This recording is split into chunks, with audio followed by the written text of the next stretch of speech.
Hello, welcome to a new edition of the XPeng G6 ownership series. My name is Peter, I make the Autogevoel and Autogefühl videos, and as you can already see behind me, we are at a global launch day here at XPeng. We are in Munich, and today they have presented the L03, a coupe SUV slightly smaller than the G6 for the European market, the Chinese market, and actually for the whole global market. Available in fully electric, but also as a range extender version, so that's interesting. When I turn you guys around, you can see them here on the stage. We are on the stage right now. So we've just had a whole presentation about the car, some technical details and so on from Mr. XPeng himself in English, which is cool. Actually, kudos for doing that here in Europe. So that was nice, but you can see it's quite busy here. So we're going to go outside where they have several cars on showcase where we can actually sit in them, walk around them and look at a few things. This is an interesting vehicle at a very interesting price. Now these events are way too busy to spend some actual time with the car, but I can give you a few impressions. I'm looking straight into the sun basically, and it is bright flooring here too, so that's why. We're going to start in the front because we have a bit of a time gap here with this car. You can see the frunk. This is excellent, 100 liters of frunk space in this car, and that is of course something I really miss in my G6, where they didn't put a frunk in, which is a mistake. Here 100 liters of frunk space is super usable, and if we walk around the car, so people in it you can see, 10 centimeters longer than my G6. Bunch of people in the way, but that's cool. Don't worry, just want to see the boot.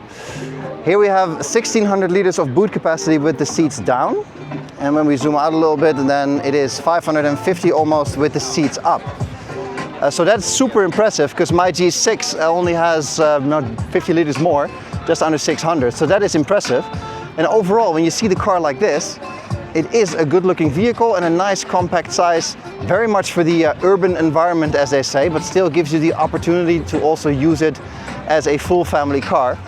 And of course here, this is the big one, that SUV-Coupé roofline. All right, now here in the front of the car, in a brief moment of sort of tranquility, pardon the music in the back, it's a very, very nice cockpit here. Very high quality materials, high quality design, simple design. We can do a whole cockpit tour obviously once we get the car in for review. But just to turn you around, give you a bit of an impression, it's the XPeng steering wheel that we know in its latest iteration. Feels nice and small here, nice and chunky, a bit rectangular for my taste. Here with some driving mode buttons and the normal XPeng operation that we know. A small driver's display here and a 26-inch head-up display. I don't know if you can see that on camera. Coupled with the 16-inch big screen here in the middle. That is fantastically fast, of course. Everything that you want from your infotainment system is there. The cockpit itself is very simple and quite elegant. You can see the little touches here, like the stereo system, for example, 20 speakers. We have the wireless charging pad, some storage here, cup holders, this as well. It's all sort of a more of an evolution of the XPeng cockpit that I also have in my own G6. Storage down here. And when I look behind myself, yeah, all that space back there. So it is, on first impressions, a very nice place to sit. Very XPeng, very recognizable, very Chinese as well, with basically 0 buttons apart from the things on the steering wheel and the window switches.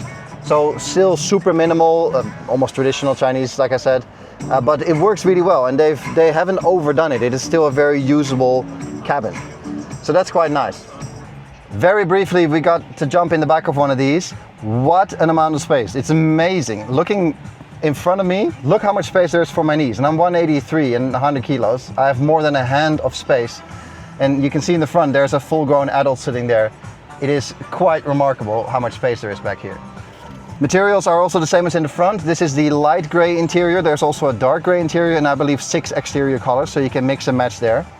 The feeling of air and space back here is so nice because your connection to the front is good. We have a lot of light from the panoramic roof, as you can see. That, by the way, gets quite hot to the touch, but we are in 30 plus full sun here in Munich. So yeah, all around first impressions back here are excellent.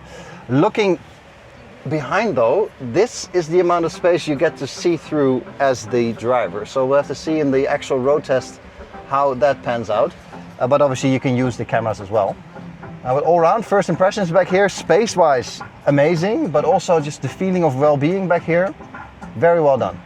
Now, a few last things here on the outside of the car. Obviously available with a tow bar as well, as you can see. I'm not sure how much they can pull, but I haven't memorized the spec sheet quite yet. Here with a nice Caravan as example. Here on the back, I like the design detail here on the back, that we have a bit of almost a ducktail spoiler, but not quite. But the whole rear light section is one giant strip from side to side underneath. So that looks really good. Little air hole here for, I think, some pressure from the wheel arches. And a quite large rear window without a wiper. You can see there's no space for a wiper up there nor down here, so that is not available. The door handles, they call them semi-flush. So this is flush with the door, but you can still stick your hand in and open the door that way. So it's quite traditional. And also the door handle here in the rear is an actual real door handle, not a button like in my G6. This is the dark gray interior, by the way. Also not bad. So yeah, all around, it's not a bad looking car. I quite like it. Now, it's important to remember that this also will come as a range extender version with over 1,000 kilometers of range. That's not coming to the Netherlands though, because our charging infrastructure is so good that we don't really have a market for range extenders, as far as I think, even though other brands like Leap and Nissan are doing it that way. So perhaps that comes at a later point in time, but that's only going to be available in other markets than the Netherlands at this point.